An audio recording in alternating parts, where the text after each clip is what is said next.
Okay, good morning, all of you. So, am I audible?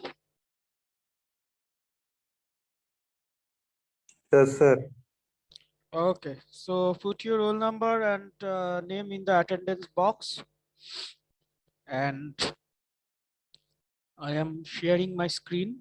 Today we'll discuss some of the parameters of antenna.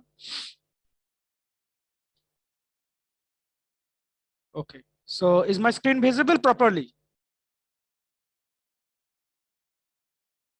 Yes, sir. Okay so देखो यहाँ पे books तो हम पहले ही दे चुके थे। ओके एंड अभी आज हम जो एक चीज शेयर किए हैं तुम लोगों के साथ, बहुत ही इंपॉर्टेंट एक चीज है। देखोगे गूगल क्लासरूम में जाके कि question set of and assignment of the antenna. Okay, that means if I open this PDF, just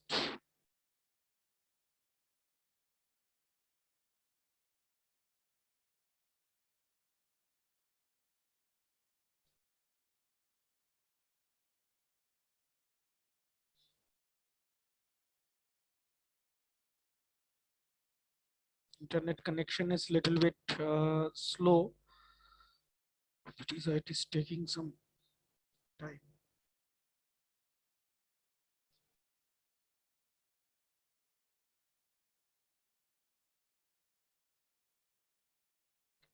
sir आवाज नहीं आ रही है।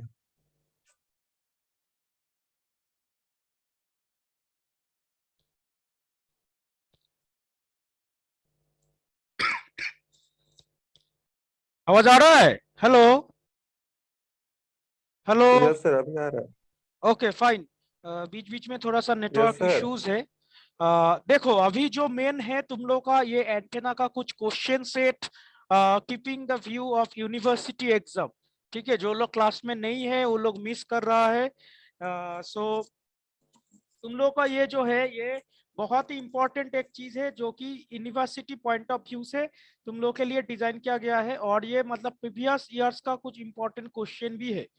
ठीक है, तो ये तुम लोग का जो है इससे मतलब mid semester exam as well as university exam का भी इंपॉर्टेंट इंपॉर्टेंट क्वेश्चन है कि क्या क्या हम लोग का करना पड़ेगा। I am repeating once again that you have antenna in your syllabus. There is a written in the subject name that antenna and wave propagation. Wait, right? So antenna and wave propagation means AWP. But in reality, in the from the propagation section, there is a very little thing in your syllabus. Okay, very little thing is covered in the propagation sector. That means from the last module of half of the module, that means 50% of the last module, that means very little thing. Okay, but literally we will study more of the things because propagation is the written propagation subject is written in your syllabus name. So propagation means that there are just only 3 or 4 definitions in your syllabus, but this is not the propagation subject. Okay, so हम लोग जो है ये propagation subject के ऊपर थोड़ा सा और मतलब क्योंकि क्वेश्चन आ सकता है किसी को भी, अगर antenna and propagation subject suppose मान लो कोई ये कॉलेज का टीचर को क्वेश्चन करने के लिए दिया जाएगा, तो प्रोपागेशन के ऊपर बेस करके जो जो इंपॉर्टेंट इंपॉर्टेंट क्वेश्चन होता है तो वो हम लोग कवर कर लेंगे। ठीक है, सिलेबस में हो या ना रहे, एंड डेफिनेटली हम लोग पहले तो हम लोग का सिलेबस में जो है उसी को कवर करेंगे, उसके बाद वो सब। तो रेदर अभी देखो सेमिस्टर का मतलब टाइम बहुत ही कम है। सेमिस्टर एग्जाम होने वाला है या मिड सेमिस्टर अभी छुट्टी होगा, तो हम लोग का जो है तुम लोग अटेंडेंस दे दो, अटेंडेंस इज रिक्वायर्ड। ठीक है, जो है क्लास में अंकित, सुमंत, अभी तक अटेंडेंस तुम लोग नहीं दिए हो, so put your attendance share in the chat box. तो मेरा जो कहना है कि ये जो असाइनमेंट है बेसिकली ये तुम लोग बनाओगे। ठीक है, टाइम बहुत ही कम है। देखो अभी छुट्टी होगा, छुट्टी के बाद फिर कॉलेज खुलेगा और रीओपन होगा 13-14 तारीख तक नवंबर। ठीक है, उसके बाद हम लोग के पास ओनली ओनली 10 to 15 डेज रहेगा मिड सेमिस्टर एग्जाम के लिए। ओनली 1 वीक 5 डेज, इससे ज्यादा नहीं। तो समझ में आ रहा है कि टाइम कितना कम है। तो तुम लोग को जो है ना स्टार्टिंग कंटिन्यूएशन रखना है घर पे या जहाँ पे भी हो कंटिन्यूएशन रखना है स्टडी, क्योंकि हाल इतना लाइट ले लोगे क्योंकि एग्जाम पूरा का पूरा होने का चांसेस है ऑफलाइन मोड में। तो कैजुअल वे से मत लेना कि सर जैसे पहले दे के आए थे कोई एग्जाम नहीं हो रहा था, इस बार वैसा नहीं होगा, ये 100% श्योर है। ठीक है, क्योंकि लास्ट तुम लोग का है, फोर्थ ईयर का एग्जाम है, और फोर्थ ईयर में कहीं ना कहीं होगा ही। क्योंकि तुम लोग को एक इन्फॉर्मेशन देना चाहूंगा, लास्ट ईयर जब VBU न्यू था, किसी का भी एग्जाम नहीं हुआ था, ठीक है, लेकिन उन लोग का फाइनल एग्जाम हुआ था। तो फोर्थ सेमिस्टर मतलब फोर्थ ईयर में जाके लास्ट लास्ट एग्जाम, क्योंकि 8 सेमिस्टर में कोई सब्जेक्ट नहीं है, तो 7 सेमिस्टर का ही रिटर्न पेपर लास्ट है, और इसी में एग्जाम वो लोग कराएगा ही कराएगा, जितना ही जैसा ही कंडीशन है होगा, एग्जाम होगा। So do not take it lightly, यही मेरा है तुम लोगों का सजेशन। और तो अभी जो हम लोग का फॉलो करना है, ये बेसिकली पहले तो एंटेना इंजीनियरिंग था, तो हम लोग के पास जितना भी पुराना क्वेश्चंस वगैरह है वो एंटेना के ऊपर ही है। तो उसमें से ये सब क्वेश्चन इंपॉर्टेंट बार बार रिपीट हुआ है, उसी से ही ये सजेशन बना है। ठीक है, इसमें कोई हाइड एंड सीक नहीं है। तो तुम लोग के सामने हम बोल रहा हूँ कि ये जो सब क्वेश्चन है यूनिवर्सिटी में रिपीटेडली आया हुआ है। तो देखो यहाँ पे मतलब describe briefly the following terms with respect to antenna. Antenna के रेस्पेक्ट में कुछ पैरामीटर्स यहाँ पे दिया हुआ है, 7-8 parameter. Effective aperture, VSWR, antenna gain, directivity, beam width, bandwidth, power gain, polarization, multiplication, pattern multiplication, radiation pattern। तो इतना हम तुम लोग का कंफर्म बोल सकते हैं कि इसमें जो ये 7-8 लिखा हुआ है, आई थिंक 10 पैरामीटर्स लिखा हुआ है, इसमें से क्वेश्चन में कुछ ना कुछ तो कंफर्म आएगा। ठीक है, ये इसमें इधर हो सकता है, इस तरह से आ सकता है, या नहीं तो तुम लोग का पूछा जा सकता है what is the difference between gain and directivity, what do mean by power resistance. इस तरह से क्वेश्चन पूछेगा जाएगा ही, और ये सब बेसिक पैरामीटर है एंटेना का। एक एंटेना देखो, एंटेना तो डिफरेंट डिफरेंट टाइप्स का होता है, लास्ट क्लास में भी डिस्कस किया गया था कि there are different types of antenna, like microstrip antenna, patch helical antenna, horn antenna, Yagi Uda antenna. तो different types of antennas are there. ठीक है, तो उसमें से ये सब जो पैरामीटर्स है, ये पैरामीटर्स के ऊपर बेस करके ही एंटेना का कैटेगराइजेशन होता है। क्लियर हुआ? तो मान लो कोई एक हेलिकल एंटेना, हेलिकल एंटेना का हम लोग जानते हैं कि इसमें सर्कुलर पोलराइजेशन होता है। तो बाकी जो पैच एंटेना होता है उसमें नॉर्मल लीनियर पोलराइजेशन होता है। तो डिफरेंट डिफरेंट पैरामीटर के ऊपर बेस करके हम लोग एंटेना का, हाँ डेफिनेटली हर एक एंटेना का कॉन्फ़िगरेशन अलग है, फीडिंग मैकेनिज्म अलग है, तो वो तो उसका स्ट्रक्चरल पॉइंट ऑफ व्यू से हो जाएगा। लेकिन अल्टीमेटली हम पहले भी बोले, जैसा भी एंटेना हो, एंटेना का हम लोग का जो मेन ऑब्जेक्टिव है that is to send signal from one space to another space, from one place to another place, this is our motto. ठीक है, ट्रांसमिटिंग एंटेना सिग्नल को सेंड करेगा या रिसीविंग एंटेना सिग्नल को कैच करेगा। This is the main fundamental thing. चाहे तुम कुछ भी एंटेना ले लो, लेकिन एंटेना का डिजाइन अलग अलग है, कॉन्फ़िगरेशन अलग अलग है, स्ट्रक्चर अलग अलग है, और उसका डेफिनेटली इतना कुछ अलग अलग होगा, तो उसका हम लोग का जो एंटेना का पैरामीटर्स है वो भी अलग अलग हो जाएगा। दैट मीन्स VSWR अलग हो जाएगा, बैंडविड्थ अलग हो जाएगा। ठीक है, तो ये एकदम बेसिक पैरामीटर्स है। उसके बाद धीरे धीरे जब हम लोग कवर करेंगे, क्योंकि फर्स्ट वन इज हम लोग शुरू करेंगे, इसीलिए इसका हम तुम लोग को दिखाए। अदरवाइज यहाँ पे कुछ क्वेश्चंस लिखा हुआ है। ठीक है, सारा का सारा इंपॉर्टेंट क्वेश्चन है, इसमें कोई भी क्वेश्चन मतलब स्किप मत करना। यूनिवर्सिटी पॉइंट ऑफ व्यू से बहुत ही इंपॉर्टेंट क्वेश्चन है। सो यहाँ पे कुछ ही क्वेश्चन, ज्यादा तो नहीं है, कितना क्वेश्चन, 16 क्वेश्चन दिया हुआ है। ठीक है, 16 क्वेश्चन दिया हुआ है, और एक आध तुम लोग का एक ही 2017 का एक एंटेना का ऊपर क्वेश्चन भी हम लोग यहाँ अटैच कर दिए हैं, ताकि तुम लोग घर में बैठ के कुछ प्रिपरेशन कर सको। ठीक है, 2000 हाँ 2019 का है। तो मेरे पास अगर कुछ और अवेलेबल होगा, हम धीरे धीरे तुम लोग के साथ उसको शेयर करूंगा। ठीक है, सो ये जो असाइनमेंट है बेसिकली ये टोटल, ठीक है, ये जो 16 क्वेश्चन है, 16 क्वेश्चन के बाद इफ यू हैव टाइम, ठीक है, टाइम तो रहेगा ही, तुम लोग स्टूडेंट हो, अभी पढ़ाई लिखाई करना ही मेन काम है। सो इसका जो 2019 का ये जो क्वेश्चन है, ये भी तुम लोग कर सकते हो। देखो कि कुछ क्वेश्चंस कॉमन उधर रह जाएगा, कुछ क्वेश्चंस उधर कॉमन रह जाएगा असाइनमेंट के साथ।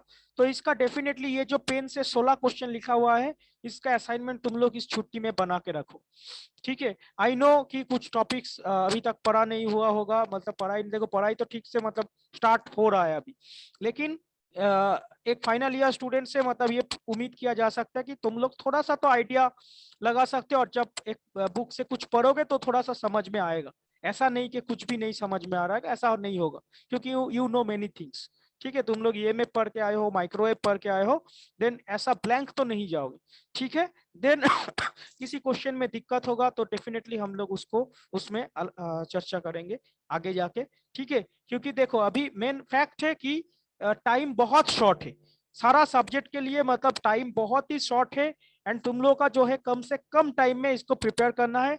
That means you have to self study, definitely we will help you maximum, लेकिन it I think it is not possible to cover 100% syllabus in this very short narrow time, ठीक है। और ये छुट्टी का हर मतलब ये ऐसा ही होता है जब ऑड सेमिस्टर होता है, ये तो छुट्टी छुट्टी इतना डीपी का छुट्टी था, फिर ये छुट्टी होगा, लेकिन डेफिनेटली हम कवर करेंगे जब मतलब फुल फेज में कॉलेज मतलब स्टार्ट हो जाएगा। आई डू नॉट नो छुट्टी के बाद तुम लोग का ऑफलाइन होगा या ऑनलाइन होगा, तो जैसा भी मोड में हो हम लोग इसमें खींचेंगे थोड़ा सा। देखो VP हो जाएगा, आई नो इट, ठीक है। वैल्यू एथिक्स हो जाएगा, नोट बेस्ड सब्जेक्ट है, तुम लोग को नोट प्रोवाइड किया जाएगा, थोड़ा थोड़ा टॉपिक के ऊपर डिस्कस किया जाएगा। तो maximum I will focus on this antenna theory, okay. क्योंकि इसमें काफी कुछ मतलब जानने का चीज है इसमें। This subject is not so much easy also, ठीक है, क्योंकि मेरा यही इसी के ऊपर स्पेशलाइजेशन था मास्टर्स में। तो ये सब्जेक्ट उतना लाइट भी नहीं है, बहुत कुछ इसमें कॉम्प्लेक्स डिराइवेशन होता है, लेकिन हाँ अंडर ग्रेजुएट लेवल पे थोड़ा सा थियोरेटिकल बेस्ड में है। हम लोग का फॉर्मूला जानना पड़ेगा, फॉर्मूला अगर हम लोग का पता रहेगा तो डेफिनेटली हम लोग क्वेश्चंस का आंसर भी न्यूमेरिकल भी बना सकते हैं, और लिमिटेड क्वेश्चन ही पूछा जाता है, मतलब जो जो एरियाज है वो एरिया से ही क्वेश्चन पूछा जाता है, हट के मतलब क्वेश्चन कम होता है, ठीक है। हम नहीं बोल रहे हो कि टफ क्वेश्चन नहीं होता है। देखो कोई एक पेपर देने जाते हो मतलब एक सेमिस्टर में, तो ये नेचुरल ऐसा देखा जाता है कि 5 अगर तुम पेपर दे रहे हो तो उसमें से 3 इजी होता है, एक या 2 पेपर थोड़ा सा हार्ड होता है, ऐसा ही नियम है, ठीक है। तो कौन सा पेपर हार्ड होगा ये तो हम लोग नहीं जानते, लेकिन हम लोग जो है बेसिक स्टडी करेंगे, और ये हम मतलब फोकस रहेगा यही कि कुछ ना कुछ मतलब लर्न भी करेंगे, ठीक है। सिर्फ एग्जाम लिखना या फिर यूनिवर्सिटी में जाके एग्जाम पास होना इज नॉट आवर ऑब्जेक्टिव। पास तुम लोग ऐसे भी हो जाओगे, आई नो, बट जो है कुछ एक्स्ट्रा कुछ मतलब अच्छा से कुछ सॉलिड नॉलेज रखेंगे, तो आगे जाके हो सकता है जो लोग इसको लेके काम करेंगे या फिर रिसर्च फील्ड में जाओगे, ठीक है, तो कहीं ना कहीं हेल्प हो जाए। तो that is our main objective. So this is your assignment, I think it is clear that ये जो 1 to लेके 16 तक क्वेश्चन है, and do not take it lightly, और ये राफली मतलब बना दोगे जैसा जैसा जैसा तैसा करके, no, consider it 14 marks question, that means long question. और इसी तरह से मतलब तुम लोग नोट प्रिपेयर करोगे, आंसर बना के रखोगे, ताकि एग्जाम से पहले तुम लोग का एक फाउंडेशन हो जाए, ठीक है। उसको देख के तुम लोग को पढ़ के जाने से हो जाएगा, मिड सेमिस्टर में भी, सेमिस्टर में भी। तो उसी हिसाब से तुम लोग नोट प्रिपेयर करोगे, ठीक है। ये जो क्वेश्चंस दिया हुआ है, and complete it with in this holiday days, okay. That means you have 10 to 12 days। तो इसी में तुम लोग इसको मतलब अच्छा से बना के रेडी करो, एंटीना का जो असाइनमेंट है। सो डेडलाइन वही रहेगा, ठीक है, 13 to 14 नवंबर के अंदर इसको कंप्लीट कर लेना। देन गूगल क्लासरूम में हम एक पोस्ट देंगे तो उसमें सबमिट कर दोगे। तो सबमिट करना बड़ा इशू नहीं है, मेन है कि तुम लोग अच्छा से इसका आंसर बनाओगे एंड सोच समझ के लिखोगे, ताकि मतलब जब लिखोगे उसी में देखो, जब फर्स्ट हम लोग रीड करते हैं ना, लिखने के लिए तो तुमको रीड करना पड़ेगा, या नेट नेट से कुछ हेल्प ले सकते हो, तो ऑथेंटिकेटेड वेबसाइट से हेल्प लोगे, ठीक है। ऐसे तो बहुत सारा मटेरियल्स या कुछ वेबसाइट से क्वेश्चन आंसर, क्योराना क्या नाम है, तो उसमें भी बहुत सारा, लेकिन हम कुछ स्टडी किए थे, लेकिन हर एक आंसर सही नहीं है, ठीक है। तो ऑथेंटिकेटेड वेबसाइट से या फिर गूगल से जो प्रॉपर वेबसाइट खोलेगा, ठीक है, उसी से तुम लोग इसका आंसर लिखोगे। और बुक्स तो है ही, बलानिस का बुक ऑलरेडी हम अपलोड कर दिए हैं, और इंटरनेट पे सर्च करोगे तो और भी एक आध बुक तुम लोग का मिल जाएगा। एक पोजर का बुक है, एक क्राउस का बुक है, सब फॉरेन ऑथर्स का बुक है। इंडियन राइटर का बुक देख सकते हो, लेकिन वो जो है ना अवेलेबल इंटरनेट पे फ्री ऑफ कॉस्ट अवेलेबल बहुत कम ही रहता है। तो okay, so this that is on about assignment. So देखते हैं और क्या हम आज आज और भी एक चीज तुम लोग के सामने हम पोस्ट किए हैं।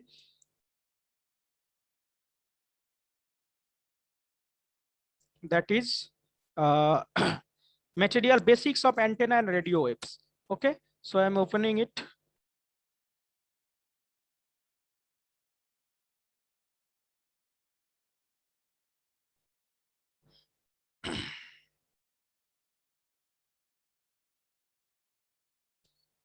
अटेंडेंस दिया है 1 2 3 4 5 6 अटेंडेंस है, लेकिन क्लास कर रहा है कम। तो अटेंडेंस देके चला जाते हो, ऐसा है क्या? कमल कुमारी गुप्ता अटेंडेंस दिया है, लेकिन she is not present in class. Okay चलो, अभी तुम लोग काफी सीनियर हो चुके हो, फोर्थ ईयर का स्टूडेंट हो, तो यू नो बेटर योरसेल्फ। कई सारा स्टूडेंट्स का अच्छा अच्छा जगह पे प्लेसमेंट भी हो गए हैं। सो तुम लोग बोल सकते हो कि सर हम, मतलब होता है ना, कि सर ये सब पढ़ के अभी क्या होगा, now I am placed. So अगर हम ऐसा होता तो थोड़ी प्लेसमेंट होता। So whatever is it, so देखो, जब तक स्टूडेंट हो तब तक तुम लोग स्टूडेंट ही हो। सारे टीचर्स के नज़र में तुम लोग स्टूडेंट ही रहोगे, ठीक है। प्रोफेशनलिज्म इज गुड, जब तक तुम लोग कॉलेज तक मतलब एग्जिट नहीं करते हो तब तक स्टूडेंट एटीट्यूड रहना ही मेरा ख्याल से अच्छा रहेगा। सो एंटेना का डेफिनेशंस ऑलरेडी लास्ट क्लास में डिस्कस किया गया था, ठीक है। फिर भी यहाँ पे मतलब जो दिया हुआ है एक बार हम बोलना चाहेंगे कि इट इज इम्पोर्टेंट क्वेश्चन, ठीक है। एक क्वेश्चन का ही बेसिकली तुम लोग का असाइनमेंट का क्वेश्चन का ही एक पार्ट है कि what do you mean by antenna, ठीक है। यहाँ पे इंट्रोडक्शन दिया गया है, it is not the definition. तो तुम लोग देख सकते हो कि इसमें क्या क्या है, ठीक है। इसमें कुछ इंपॉर्टेंट टॉपिक लाइंस लिखा गया है कि देखो, जो at frequencies below 3 gigahertz, many different types of antennas are used. Okay, the simplest is the length of wire. तुम लोग का लास्ट में भी बोला गया था, सपोज तुम्हारे पास एक वायर है, सिंपल एक कंडक्टिंग वायर, ठीक है। उसको अगर तुम एक फीडिंग के साथ अटैच कर दोगे ना, तो it will work like an antenna, ठीक है। It is a very very common कि एंटेना के लिए तुमको बहुत सारा बड़ा बड़ा चीज नहीं चाहिए, सिंपल जो एक वायर है जिसमें से कुछ ट्रांसमिट हो रहा है, तो एक wire, it a simple conducting wire can radiate also, ठीक है। तो वही दिया गया है कि the simplest is the length of a wire connected at one end of a transmitter और receiver. Okay, so more often the radiating और receiving element is placed at a distance from the transmitter or receiver, and AC is delivered or from the antenna by means of RF transmission line, so also called field line or a feeder. So इधर से हमको feeder का definition मिला है, which is nothing but the RF transmission line which is AC is delivered to one form of the antenna by means of RF transmission line. तो सबसे जो next जो question आता है कि how does antenna works. This is a very very very very important question. काफी सारा interview में भी ये क्वेश्चन पूछा जाता है, ठीक है, एकदम बेसिक कि एक एंटेना काम कैसा करता है, ठीक है। तो यहाँ पे तो थोड़ा सा मतलब रिटेन दिया हुआ है, लेकिन तुम लोग बलानीस का जो बुक है, ठीक है, बलानीस का बुक देखो, पीडीएफ अगर नहीं है तुम लोग लाइब्रेरी आके इशू करवा सकते हो, बलानीस बुक अवेलेबल है। एंटेना वेव का केटी प्रसाद का बुक अवेलेबल है, एंटेना एंड वेव प्रोपगेशन का, तो इशू करवा लेना, ठीक है इसका, क्योंकि समटाइम्स आई फील कि पीडीएफ से थोड़ा सा मतलब दिक्कत होता है।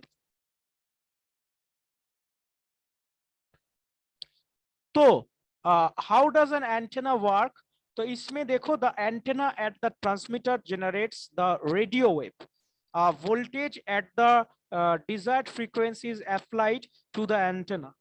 The voltage across the antenna elements and the current through them create the electric field. तो एक एक करके लाइन हम लोग समझते हैं क्योंकि इसका समझना बहुत ही इंपॉर्टेंट है।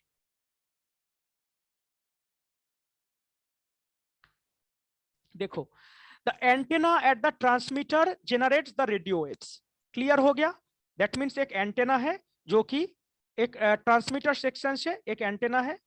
एंटेना को हम लोग ऐसे डिजाइन करते हैं, ठीक है, ऐसे इस तरह से हम लोग लिखते हैं, ड्राइंग करते हैं। और इसमें अगर ट्रांसमिटिंग एंटेना होता है तो TX लिखते हैं, और रिसीविंग एंटेना होता है तो हम लोग RX लिखते हैं, ठीक है। तो normally it is the abbreviation. So the antenna, transmitting antenna radiates the radio waves. Clear हुआ? लेकिन यहाँ पे बोला गया हाउ डज, मतलब कैसे वो रेडियो वेव्स जनरेट करता है, ये तो बच्चों को भी पता। Now a voltage at the desired frequency is applied to the antenna. This is the main thing. Okay, that means alternating voltage हो सकता है जो कि एक ट्रांसमिशन लाइन के थ्रू कनेक्टेड होगा। यहाँ पे मेरे पास बालानिस का बुक ओपन नहीं होगा क्योंकि नेट कनेक्शन थोड़ा सा स्लो है। तुम लोग इसके बाद बालानिस का जो बालानिस का जो ई बुक मेरा दिया हुआ है उधर जाओगे, उधर एक बढ़िया सा पिक्चर है, वेरी वेरी कॉमन पिक्चर, ठीक है। एक ट्रांसमिशन लाइन के साथ एक एंटेना कैसे कनेक्टेड है, देखोगे कुछ इस तरह से एक फिगर रहेगा उधर। वो फिगर मतलब हर एक एग्जाम में मतलब आएगा ही आएगा, ठीक है। इस तरह से एक एंटेना, उसके बाद उसके थ्रू एक कैसे मतलब एक इलेक्ट्रोमैग्नेटिक फील्ड जनरेट हो रहा है, उसको मतलब एक पिक्चर जस्ट ये 2 या 3 नंबर पेज में ही है जहां से मतलब एंटेना चैप्टर शुरू हो रहा है, तो वो पिक्चर देख लेना, ठीक है। So a voltage at the desired frequency is applied to the antenna, the voltage across the antenna elements and the current through the them create the electric and magnetic waves. Okay, so ये जो voltage मतलब antenna के पास पहुंच रहा है, तो वो current जो हो रहा है इलेक्ट्रिक एंड मैग्नेटिक वेव्स के फॉर्म में एंटेना के थ्रू डिलीवर हो रहा है, ठीक है। ये तो हो गया, डिलीवर हो गया। फिर ये जो वेव्स है ये फ्री स्पेस में चला जाएगा, फ्री स्पेस में चला जाएगा। उसमें देखोगे मेन ये जो एक एक जो मतलब बबल बनेगा ना, तो उसमें मतलब एक का पैटर्न रहेगा नीचे तरफ, एक का रहेगा ऊपर तरफ, मतलब इलेक्ट्रोमैग्नेटिक वेव का जो डिरेक्शन से, ठीक है। एक साइन वेव देखोगे तो ऐसा ही मतलब होता है ना, एक पॉजिटिव एक नेगेटिव सर्किल जैसा होता है। तो वो वाला इमेज को अच्छे से समझना, उसमें बहुत ही अच्छे से लिखा हुआ है, ठीक है।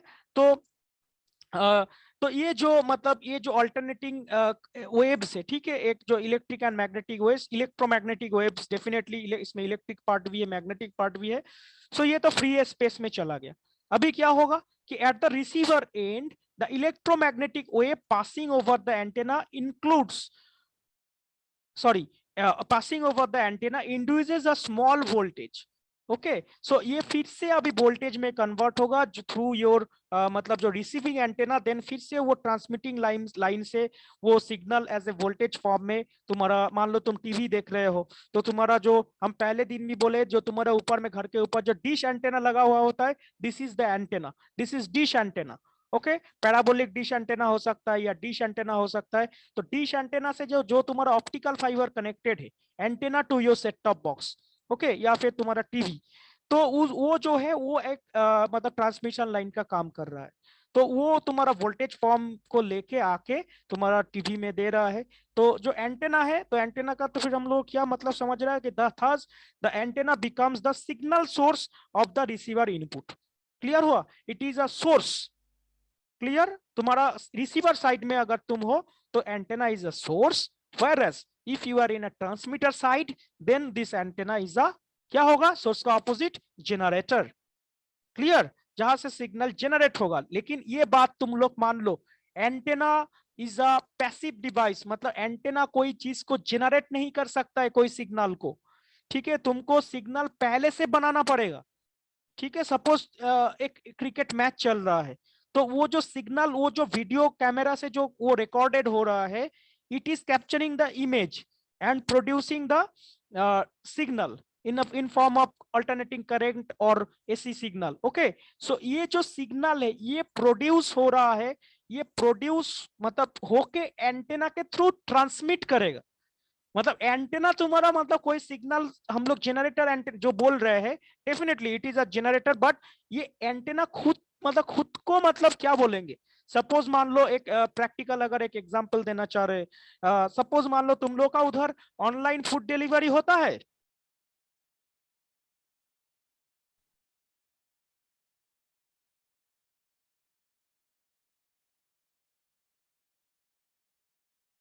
किसी का कोई साउंड नहीं है।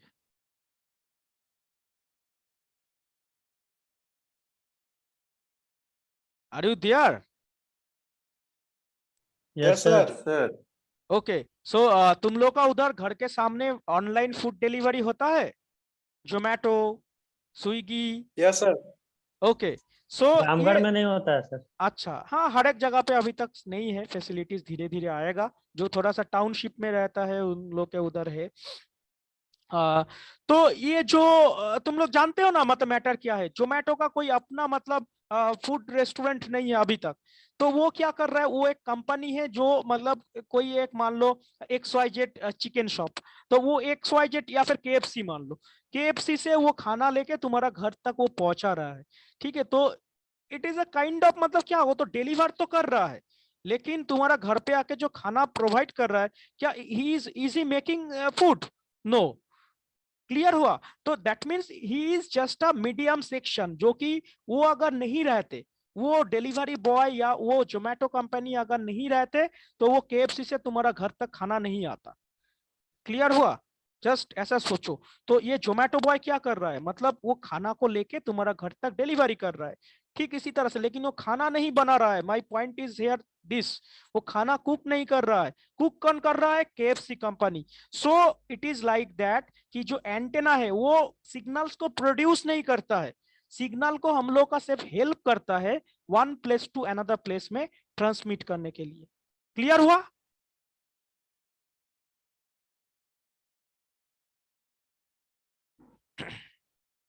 साउंड आ रहा है ना ठीक से?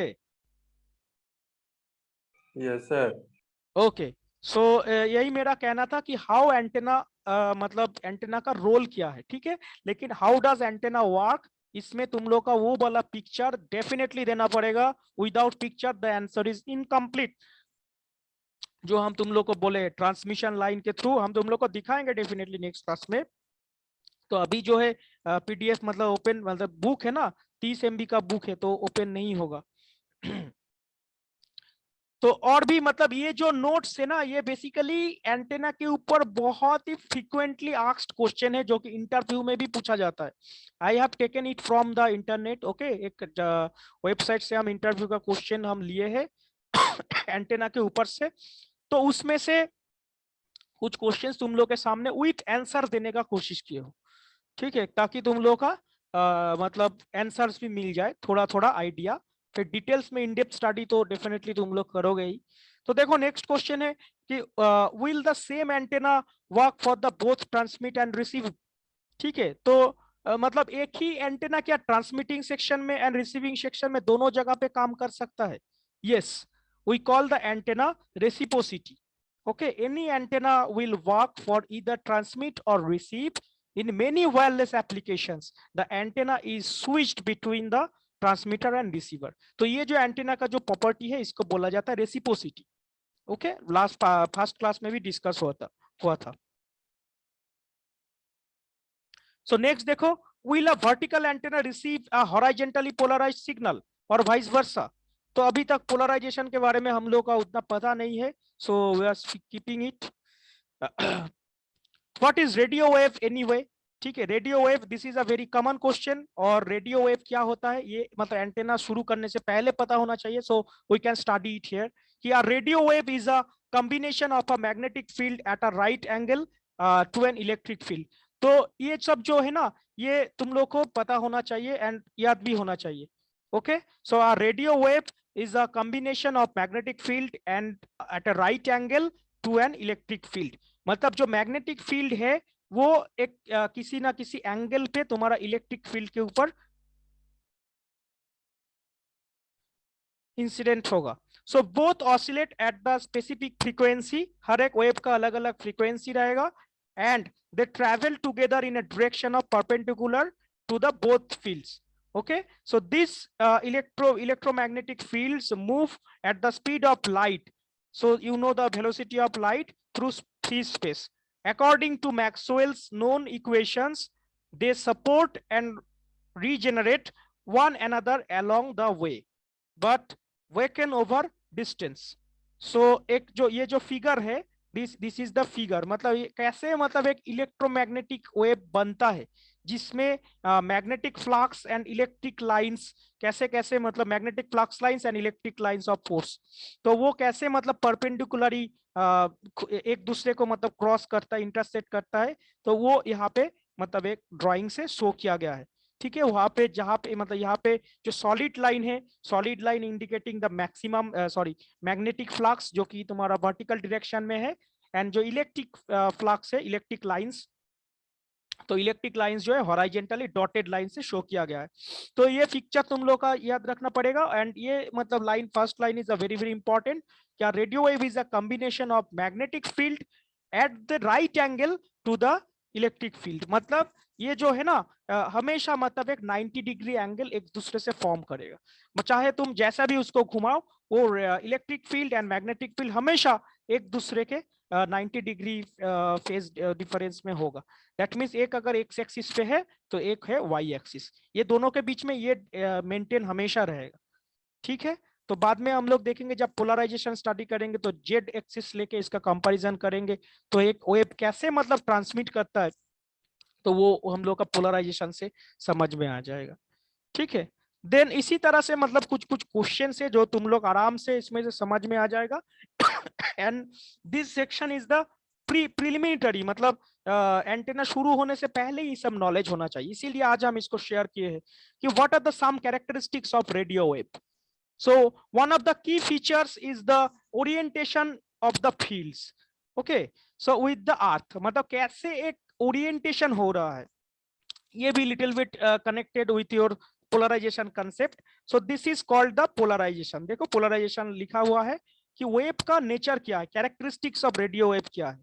सो an antenna is a vertically polarised if the electric field is a vertical to the earth surface, and the antenna is horizontally polarized if the horizontal to the earth is the surface, if it's horizontal to its surface। तो इसका मतलब क्या हुआ कि अगर एक antenna मतलब receive कर रहा है सिग्नल को, ठीक है, एक वर्टिकल मोड में, वाई एक्सिस पे एक एंटेना मान लो रिसीव कर रहा है सिग्नल्स को, इसका मतलब क्लियर हो रहा है।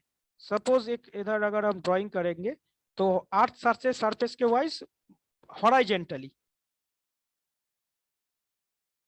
वर्टिकल टू द अर्थ, मतलब एंटेना जो है ना इस तरह से, मतलब सिग्नल जो है इसी डायरेक्शन से, मतलब इस तरह से सिग्नल रहेगा मतलब वर्टिकल डायरेक्शन में।